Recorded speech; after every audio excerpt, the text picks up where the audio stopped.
আৰু এবাৰ আগবঢ়াইছো প্ৰধানমন্ত্ৰী মোদীৰ মন কি বাতৰ পোনপটীয়া সম্প্ৰচাৰ आगे बढ़ाया है।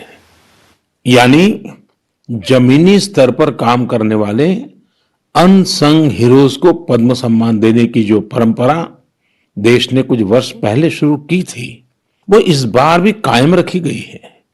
मेरा आप सभी से आग्रह है कि इन लोगों के बारे में, उनके योगदान के बारे में जरूर जानें, परिवार में उनके बारे में चर्चा करें।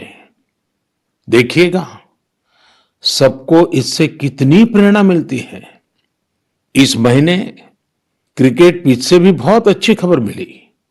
हमारी क्रिकेट टीम ने शुरुआती दिक्कतों के बाद शानदार वापसी करते हुए ऑस्ट्रेलिया में सीरीज जीती।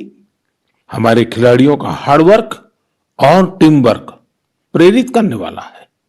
इन सब के बीच दिल्ली में 26 जनवरी को तिरंगा का अपमान देख देश बहुत दुखी भी हुआ। हमें आने वाले समय को नई आशा और नवीनता से भरना है। हमने पिछले साल असाधारण संयम और साहस का परिचय दिया। इस साल भी हमें कड़ी मेहनत करके अपने संकल्पों को सिद्ध करना है। अपने देश को और तेज गति से आगे ले जाना है। मेरे प्यारे देशवासियों, इस साल की शुरुआत के साथ ही कोरोना के खिलाफ हमारी लड़ाई को भी करीब करीब 1 साल पूरा हो गया है। जैसे कोरोना के खिलाफ भारत की लड़ाई एक उदाहरण बनी है, वैसे ही अब हमारा वैक्सीनेशन प्रोग्राम भी दुनिया में एक मिसाल बन रहा है। आज भारत दुनिया का सबसे बड़ा कोविड वैक्सीन प्रोग्राम चला रहा है। आप जानते हैं और भी ज्यादा गर्व की बात क्या है? हम सबसे बड़े वैक्सीन प्रोग्राम के साथ ही दुनिया में सबसे तेज गति से अपने नागरिकों का वैक्सीनेशन भी कर रहे हैं। सिर्फ 15 दिन में भारत अपने 30 लाख से ज्यादा कोरोना वॉरियर का टीकाकरण कर चुका है, जबकि अमेरिका जैसे समृद्ध देश को इसी काम में 18 दिन लगे थे और ब्रिटेन को 36 दिन।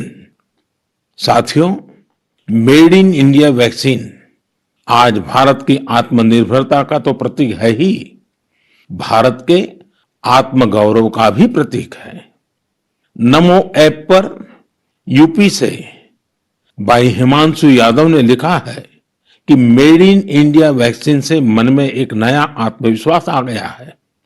मदुरई से कीर्ति जी लिखती हैं कि उनके कई विदेशी दोस्त उनको मैसेज भेजकर भारत का शुक्रिया अदा कर रहे हैं। कीर्ति जी के दोस्तों ने उन्हें लिखा है कि भारत ने जिस तरह कोरोना से लड़ाई में दुनिया की मदद की है, उससे भारत के बारे में उनके मन में इज्जत और भी बढ़ गई है। कीर्ति जी, देश का ये गौरवगान सुनकर मन की बात के श्रोताओं को भी गर्व होता है। आजकल मुझे भी अलग अलग देशों के राष्ट्रपति और प्रधानमंत्रियों की तरफ से भारत के लिए ऐसे ही संदेश मिलते हैं। आपने भी देखा होगा, अभी ब्राजील के राष्ट्रपति ने ट्वीट करके जिस तरह से भारत को धन्यवाद दिया है, वो देखकर हर भारतीय को कितना अच्छा लगा। हजारों किलोमीटर दूर दुनिया के दूर सुदूर कोने के निवासियों को रामायण के उस प्रसंग की इतनी गहरी जानकारी है, उनके मन पर गहरा प्रभाव है। ये हमारी संस्कृति की विशेषता है। साथियों, इस वैक्सीनेशन कार्यक्रम में आपने एक और बात पर अवश्य ध्यान दिया होगा।